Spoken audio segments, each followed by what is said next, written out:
animais receberam um rótulo preciso e um lugar na hierarquia. Nessa época, uma nova concepção sobre as pessoas engatinhava no pensamento popular e científico.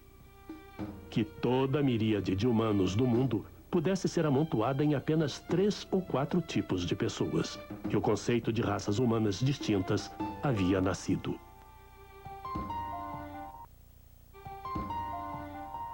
O primeiro cientista a usar raça para classificar os seres humanos foi um biólogo sueco chamado Carolus Linnaeus. Em 1775, ele descreveu 5 raças humanas. E na história da ciência, o trabalho de Linnaeus era tão obviamente correto sobre o restante da biologia que isto teve um grande impacto no estudo das diferenças humanas. Para Linnaeus, a raça dos humanos tinha o mesmo significado da raça dos animais. Uma subespécie, uma divisão importante dentro de uma espécie, cujos indivíduos ainda conseguem procriar cruzando com outras raças. Por exemplo, geralmente o elefante indiano e o elefante africano são considerados subespécies de elefante. Mas desde o início, os cientistas discordavam sobre o que deveria ser considerado uma subespécie, tanto para animais quanto para pessoas.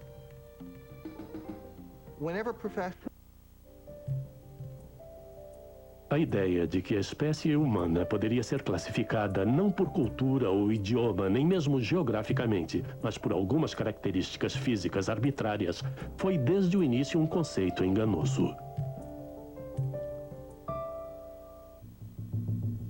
Atualmente, a maioria dos antropólogos concorda que Linnaeus estava errado.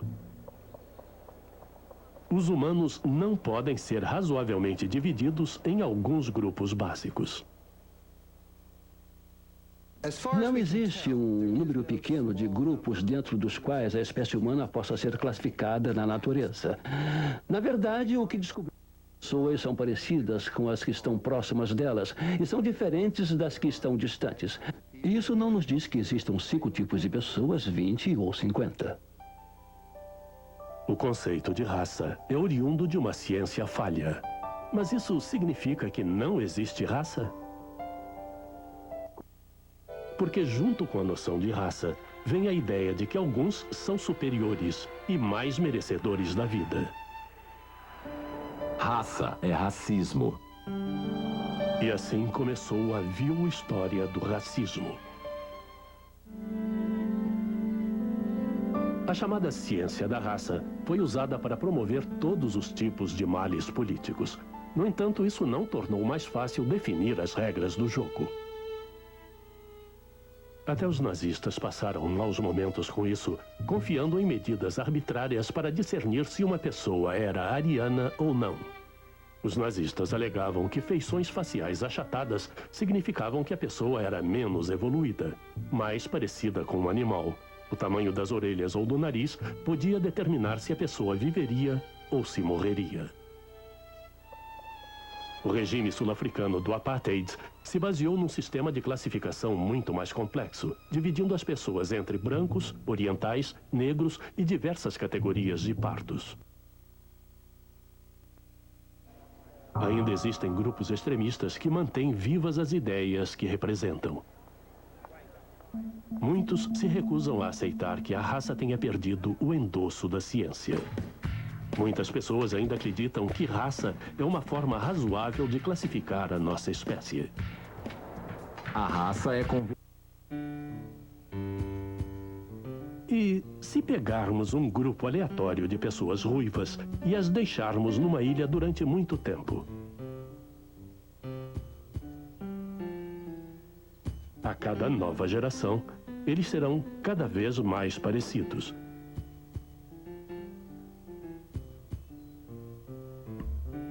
Em breve, descobrirão algumas doenças e traços hereditários e combinações genéticas comuns.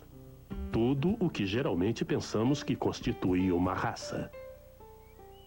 Mas é fato que a Ilha dos Ruivos não é uma raça. É simplesmente um conjunto de genes isolados. Mas realmente, qual o grau de diferença entre nós? A nova ciência da genética pode lançar alguma luz sobre a questão. Descobertas recentes mostram que os genes de cada um dos humanos são mais de 99% idênticos. Geneticamente, somos muito mais semelhantes do que a maioria das espécies. Por exemplo, os nossos parentes animais mais próximos, os chimpanzés, têm 3 ou 4 vezes mais variedade genética do que a observada em pessoas. Nos humanos, simplesmente não há variações suficientes para qualificar qualquer grupo como uma subespécie. Não reconhecemos a existência de subespécies na espécie humana. O motivo disso é que, empiricamente, elas não parecem existir. Se estudarmos a aparência dos humanos no mundo aborígene, não encontraremos grandes divisões entre as pessoas.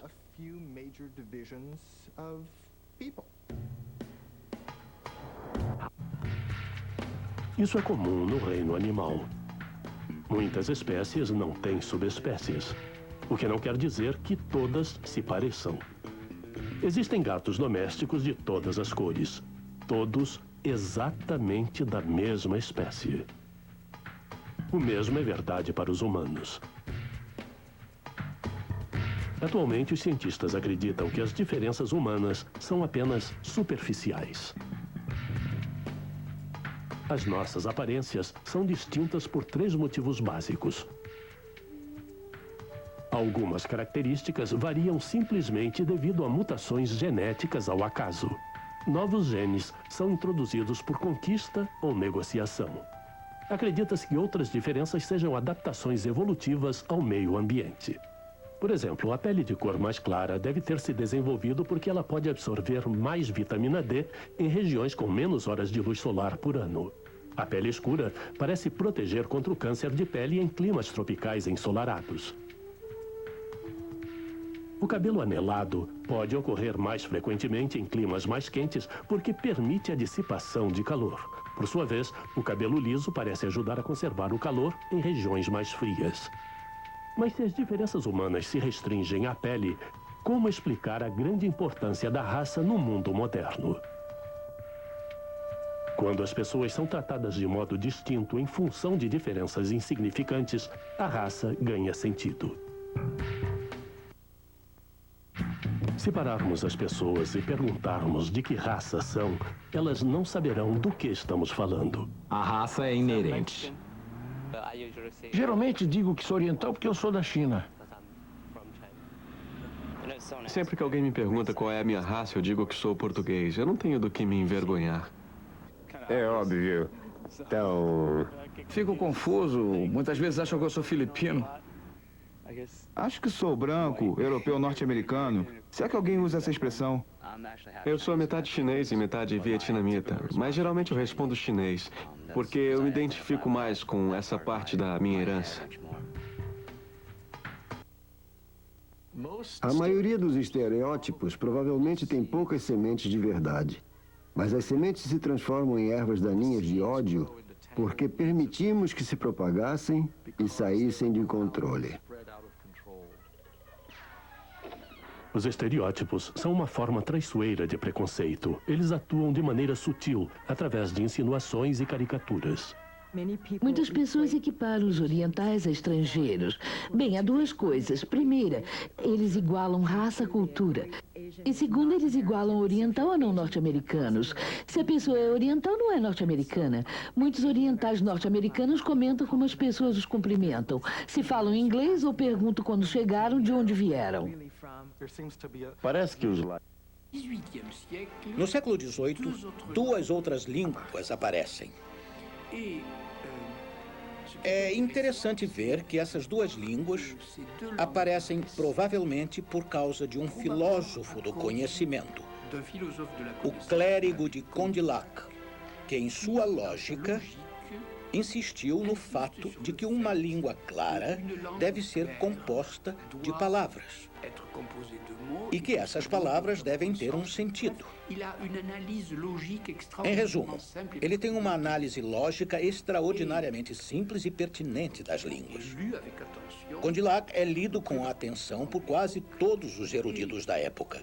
Linneu, no que diz respeito aos seres vivos, e Lavoisier, no que diz respeito à química, começam a refletir sobre a nomenclatura. Eles são um pouco como Adão no paraíso terrestre, convidado por Deus a nomear o que ele lhe apresenta, plantas e animais.